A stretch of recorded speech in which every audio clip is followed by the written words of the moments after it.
Coed Cerrig, which is part of Big Covert near Maeshafn in northeast Wales. A limestone ridge. It's never been farmed, it's been woodland for, we know it's been woodland for at least 200 years, but it's classified as ancient woodland. Originally it was common land up until the end of the 18th century, and then it was enclosed and planted up in the early 1800s with 500,000 different trees. I think they grew quite successfully until the First World War, and then probably most of them were cut down, although we do have a few remnants that missed the felling because they were not tall and straight.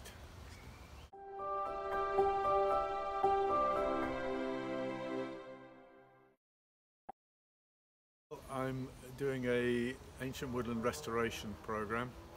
The beech trees that cover the site here been here roughly 70 years, never been touched, never been thinned. They've closed the canopy, which means that very little grows on the ground. There's no understory.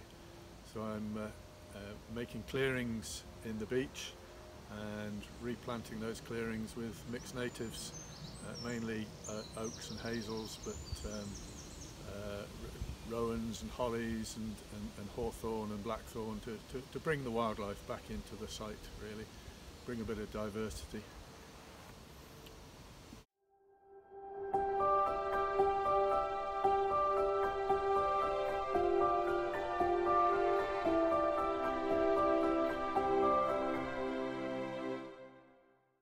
Worked very closely with Coed Cerrig Woodland Trust, who did some initial survey work and have helped me develop the plan, and been working very closely with the local branch of the North Wales Wildlife Trust, who've been helping me with volunteers and the resources and trees, and lots of interest from them as well, so it's really great.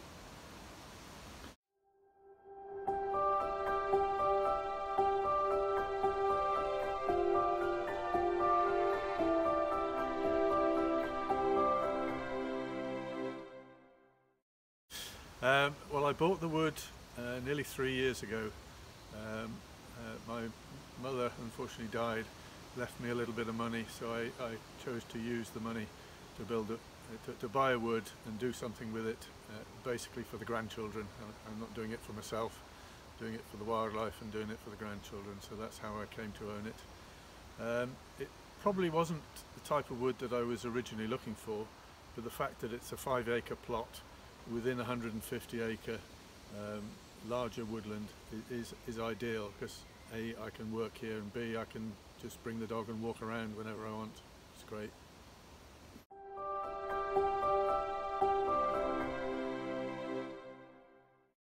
The site has an interesting history. It's limestone, heavily fissured. There's no water on the surface, it's all underground. And historically it's been used for lead mining for centuries, and there are some prehistoric caves on the site as well, where some Bronze Age bodies were found when it was excavated in the 50s. So yeah, it's got a lot of interesting history and a lot of local interest in what's happening here. So I've been involving the local community in what I've been doing, getting them to help me with tree planting. I'm thinking about running a few events and maybe applying to become part of the Wales National Forest as well. So that's my next little project.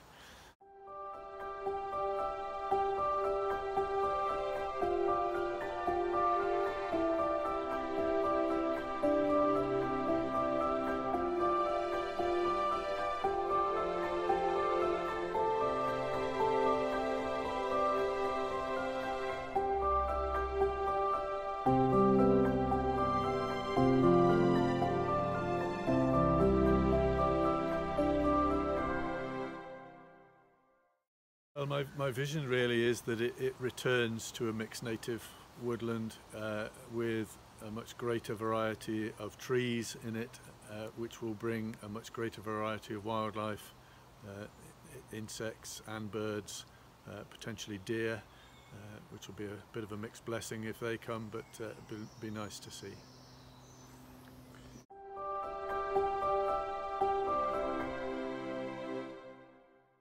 30 different plot owners, all with different plans and ambitions. What we did was offer them a free of charge ancient woodland remnant survey from the Woodland Trust. About half of them have taken that up, and I think 3 or 4 of them following that have put together plans and have submitted felling license applications to do different types of restoration work in different parts of the wood. So it'll be interesting to see how the different approaches work and what works best, and whether other people, other members of the 30 follow thereafter.